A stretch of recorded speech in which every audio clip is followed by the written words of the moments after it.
It's time for fantasy wide receiver rankings and sleepers. It's Christmas in August.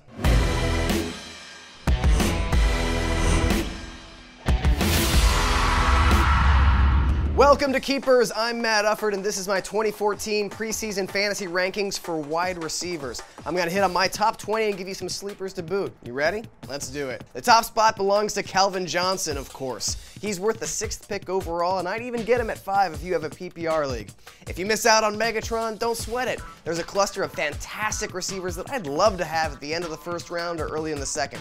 Demaryius Thomas, Dez Bryant, AJ Green, Brandon Marshall, Antonio Brown. Those guys are all due for 90 to 100 catches, 1,400 yards, and double-digit touchdowns. Take any of them before a running back that you're not sure about. Jordy Nelson, Keenan Allen, and Alshon Jeffrey make up the next tier of elite receivers who are just a hair below the other guys. Of these three, look for Allen to take a big step forward. As a rookie, he was 17th in fantasy points at the position, despite being 33rd in targets with 104. He didn't even see real playing time until week 4. With a full season of playing time, I think he'll have 85 catches for 1,200 yards. Julio Jones rounds out my top 10. He has the talent to be a top 5 guy, but the recurring injury in his foot is enough for me to let someone else draft him. Victor Cruz will bounce back from his disastrous 2013, which was largely the result of bracket coverage that defenses employed because Hakeem Nicks and Eli Manning were terrible. Cruz will be working from the slot this year, and you can expect him to outperform his ADP of 38. If you disregard his contract dispute in 2010, Vincent Jackson's last 5 seasons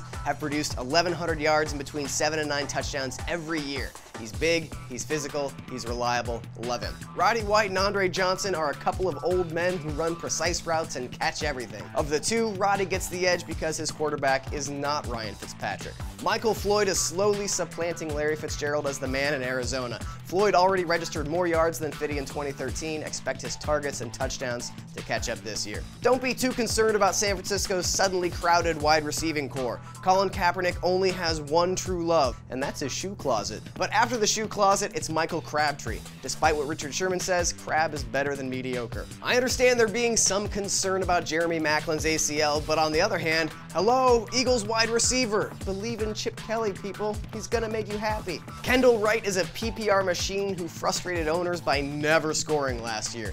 Do you have any idea how difficult it is to catch 94 passes in a season and only end up in the end zone twice? Of all NFL receivers to record 1,000 yards last year, only Harry Douglas had as much trouble getting into the end zone.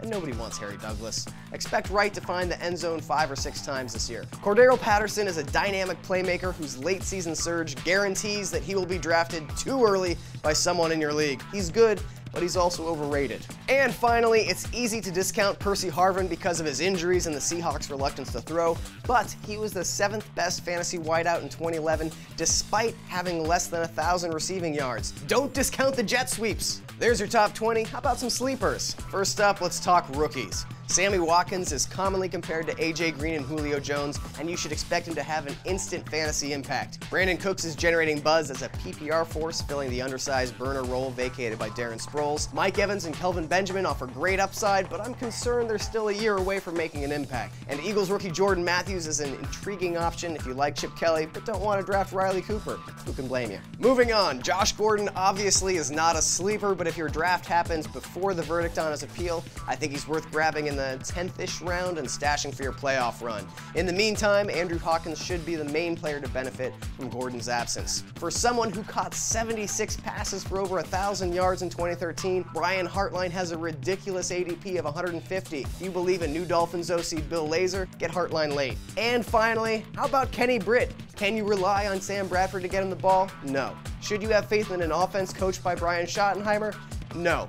Will Britt get arrested for DUI by week 6? Probably, but there's so much game-breaking talent that the potential payoff is worth a late-round flyer on him. There you go, wide receiver rankings, rookies, and sleepers. Check out my other positional rankings at SB Nation, and follow me on Twitter at Matt Ufford so you can watch Keepers throughout the season. Good luck at your draft.